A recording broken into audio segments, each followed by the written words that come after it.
What the Indian Muslims have achieved till now since the partition of Pakistan and India, that's what we are discussing in this video. So if you're interested, then keep watching. But before proceeding further, here are some of the quick facts about the Muslim population in India.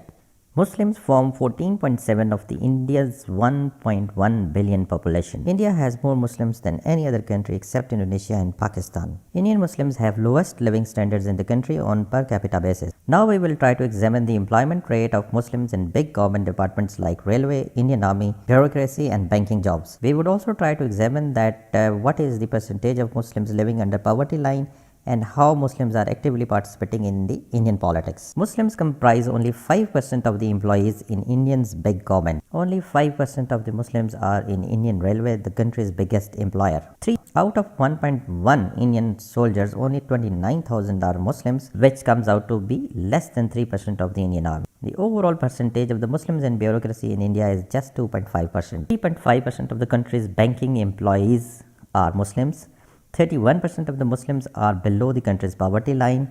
Out of 543 MPs in India's lowest house of parliament, only 36 are Muslims. Indian Muslims lag behind in terms of education and literacy also.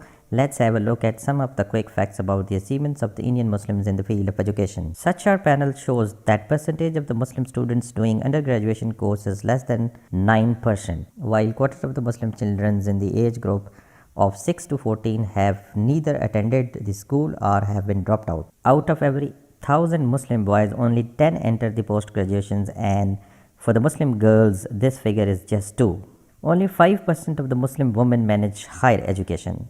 In medical colleges, only 6% of the Muslim men take up undergraduate courses in medicine. Less than 4% of the Muslims men at the postgraduate, with only 4% taking up medicine at the undergraduate level. Just 1.5% of the Muslim women at the postgraduate level. At the IITS level, only 1.5% of the Muslim make it to the undergraduate courses.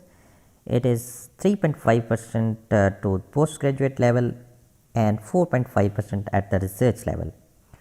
Based on these figures, one can conclude that there is not much progress made by the Indian Muslims during the last years.